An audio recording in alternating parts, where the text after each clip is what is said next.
میرے لوگوں نے مجھ آب حیات کے چشمہ کو ترک کر دیا ہے اور اپنے لیے حوض کھودے جن میں پانی نہیں ٹھہر سکتا۔ ہمارے لیے آج کی پہلی تلاوت ارمیا نبی کا صحیفہ، اس کا 2 باب، 1 سے 3، 7 سے 8 اور 12 سے 13 آیات مقدسہ۔ ایک دن خداوند مجھ سے ہم کلام ہوا اور کہا، جا اور یروشلم کے کانوں میں پکار کر کہہ کہ خداوند یوں فرماتا ہے، میں نے تیرے لڑک پن کی الفت اور تیرے بیاہ کی محبت کو یاد رکھا ہے، جب تو بیاباں میں یعنی ایسی زمین میں جہاں کھیتی نہیں میرے پیچھے چلتی تھی۔ اسرائیل خداوند کا مقدس اور اس کی افزائش کا پہلا پھل تھا۔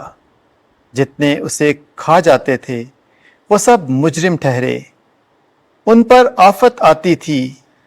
یوں خداوند کا فرمان ہے، میں نے تم کو زرخیز سرزمین میں داخل کیا تاکہ تم اس کے پھل اور اس کی اچھی چیزیں کھاؤ، لیکن جب تم داخل ہوئے تو تم نے میری سرزمین کو ناپاک کیا اور میری میراث کو مکروہ بنایا۔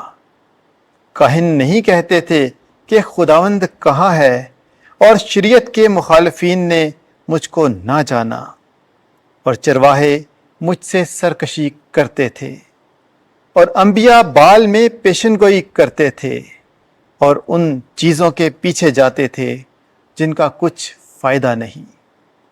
اے افلاک، اس بات پر تعجب کرو اور بشدت حیران ہو اور بہت مضطرب ہو، یوں خداوند کا فرمان ہے۔ کیونکہ میری امت نے دگنی شرارت کی، انہوں نے مجھ آب حیات کے چشمے کو ترک کیا اور انہوں نے اپنے لیے حوض کھودے یعنی ٹوٹے ہوئے حوض جن میں پانی نہیں ٹھہر سکتا۔ پاک کلام کے پڑھے اور سنے جانے پر خدا کی برکت ہو۔ زبور 36 جماعتی جواب۔ اے خداوند، تیرے پاس چشمہ حیات ہے۔ اے خداوند، تیری رحمت آسمان تک اور تیری وفا بادلوں تک ہے۔ تیری صداقت عظیم پہاڑوں کی طرح ہے، تیری قضائیں بحر عمیق کی مانند ہیں۔ جماعتی جواب۔ اے خداوند، تیرے پاس چشمہ حیات ہے۔ اے خداوند، تیرا کرم کیا ہی بیش بہا ہے۔ اے خدا، بنی نوع انسان تیرے پروں کے سائے کی پناہ لیتے ہیں، وہ تیرے گھر کے فیض سے آسودہ ہوتے ہیں، تو ان کو اپنی خوشنودی کی نہر میں سے پلاتا ہے۔ جماعتی جواب۔ اے خداوند، تیرے پاس چشمہ حیات ہے۔ کیونکہ تیرے پاس چشمہ حیات ہے اور ہم تیرے نور میں روشنی دیکھتے ہیں، تو اپنے پہچاننے والوں پر اپنی رحمت اور راز دلوں پر اپنی صداقت ظاہر کر۔ جماعتی جواب۔ اے خداوند، تیرے پاس چشمہ حیات ہے۔ خداوند آپ کے ساتھ ہو۔ انجیل مقدس متی کے مطابق اے خداوند تیری تمجید ہو۔ 13واں باب 10ویں آیت سے لے کر 17ویں آیت تک۔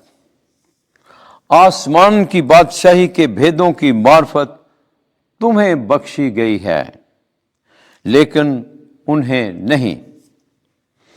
ایک دن شاگردوں نے پاس آ کر یسوع سے کہا، تو ان سے تمثیلوں میں کیوں کلام کرتا ہے؟